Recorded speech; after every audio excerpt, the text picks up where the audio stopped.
I'm Dr. Molly with Your Goals Physical Therapy, and I wanted to go over some things to look for when you're buying your athletic shoes. So I get asked a whole lot about what brand I like for running shoes, and it's not so much the brand because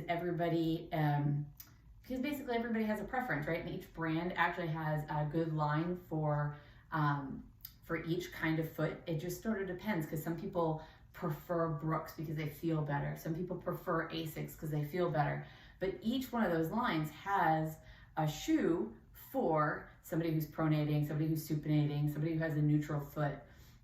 And so there really isn't like an ideal brand of shoe for runners. It really is kind of what your foot likes and what you like, and if you want to have a certain style going on. And so what I thought I would do is just give some basic guidelines for things that you can look for. And these can actually even translate into things that you might be looking for if you're just buying dress shoes, at least to some extent. Okay, so let's kind of go over the basic fit of a shoe. Some people forget because they don't like the idea that they're a certain size, so they will actually buy a size that's a little too small. So what I mean by that is your largest toe. So if that's not your first toe, it's oftentimes your second toe is like the longest toe that you have. If you can fit your thumb between the tip of your shoe and that longest digit, then that's the right fit for you. But if you notice that all your fingers are kind of crunched up, or even at the end of your workout they're kind of crunched up, that shoe is actually a little too small for you. Now, if you're a long distance runner, you actually want to have a little bit more space than that. At the front of your shoe, you probably want to go up at the very least a half a size, if not a full size, from what you normally would wear. And the reason is because at the end of like a long run, your foot will swell. And so you don't want to have your toes crunching at the end of the run. You don't want to lose your toenail. Some other things can happen. And so you don't want to be rubbing your toes and end up with scratches on your toes or scrapes. And so just finding the right fit is highly important. The other part of fitting that you need to pay attention to is the width of your, what they call toe box, which is where your toes fit.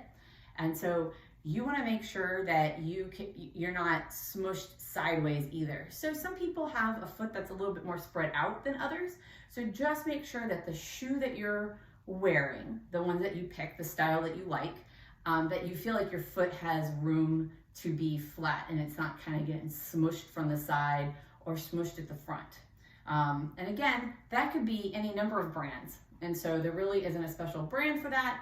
Sometimes certain brands actually have like a wide or a narrow. So depending on what would fit you, because you obviously don't want to have a narrow foot and a big wide thing and be sloshing around in there. You do want it to be, you want to feel like you're in the shoe and that you're not moving around, but you certainly don't want to feel like at the end of your run, your foot is like all your little piggies are squeezed into that shoe. Okay, so that's fit. Now, how do you decide if you have the right support or if that shoe is going to have the right support that you need? Ideally, you would have already had some form of foot assessment and somebody would have told you that you're looking for a shoe that's like more for pronators, supinators, or maybe you have a neutral foot. And that way you kind of know where in these guidelines that you would fall personally.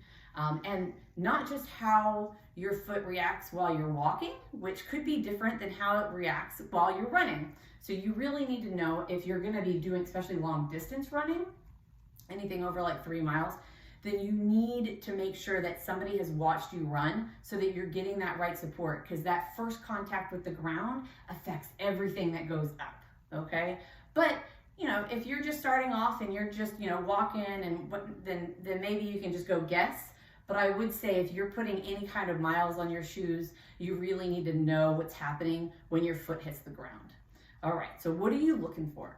So you want the shoe, especially if you need any kind of support. Now, if you're one of those wonderful people that has a neutral foot and you don't really care if you have any support, you just need to cover your foot so that it's protected when you're running outside, then all of these things are kind of, that they're nice to know, but they're not necessary for you. But for most people, we don't want to be able to bend this shoe all in half, okay? So we want the shoe to actually bend at the toe box only. And so I have a shoe that does that. So if I'm on the ground, this shoe will only bend where ideally my foot should bend. Okay, so unlike this shoe, which can kind of bend like the middle of my arch, because there's really no support, that wouldn't be ideal if you're looking for somebody who's like supinating. Excuse me, I apologize. If you're a big pronator, you want to have a more rigid shoe, and so you don't want this thing to bend in the middle of your arch because your foot will bend there. Okay, so the next thing is, like I was showing you, that twist. So if you are looking for a shoe that's going to prevent you from pronating, this is not your shoe, because this shoe is going to let your foot do whatever it wants when it hits the ground. And you're looking for a shoe that's going to help stabilize your foot. Okay, so this would not be ideal because I can twist it all over. Now, everybody goes to the store and they see the outside of the shoe, which is lovely, but not very helpful.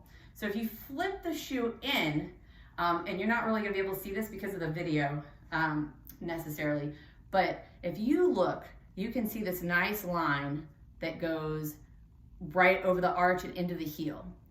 And that line is telling me that there's extra enforcement through the middle of my heel and through my arch, which is where this shoe is gonna prevent me from rolling in. And so it doesn't twist at all through that section, and I get a little twist where the toe box is. But that's how I know that this shoe is gonna help me if I needed stability at my heel and my arch. So that's one thing. And now I have another one, and again, it's not very easy to see, but it goes all the way back into this heel and all the way down. So this actually gives quite a bit of stability because all of this is extra enforced.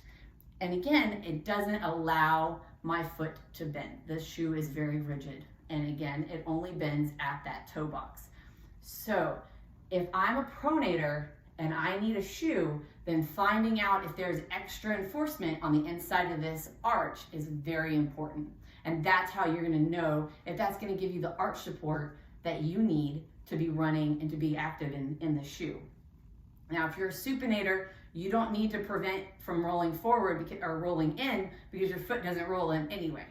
So you may want something that has a little bit less support, something that's a little bit more like, well, this, so you, again, let me show you. So there's only this little bit of arch support. So it's not gonna let your arch collapse all the way, but it's not gonna prevent you from rolling in, which is something that supinators already don't do because they sort of stay on the outside of their foot and they don't roll in anyway. So we don't need to prevent them from rolling in.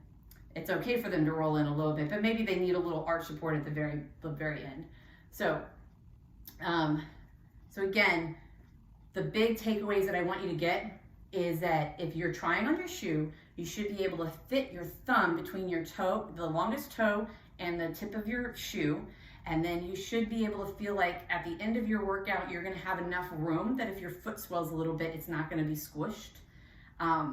If you're looking for any kind of support that, you know, if you're a supinator or a pronator and you need a little bit of support coming from your shoe, then you wanna make sure that this shoe only bends at the toe box. So right where your foot should bend is the only place you should be able to force that shoe to bend, okay? Otherwise your foot's gonna do whatever it wants. And then it just depends on how much support you need on how rigid it is side to side. So if you can really twist it all over the place and you need a lot of support, that's not the shoe for you. So I hope these little tips help you make the best decision for your running shoe the next time you go to the store. Have a nice day.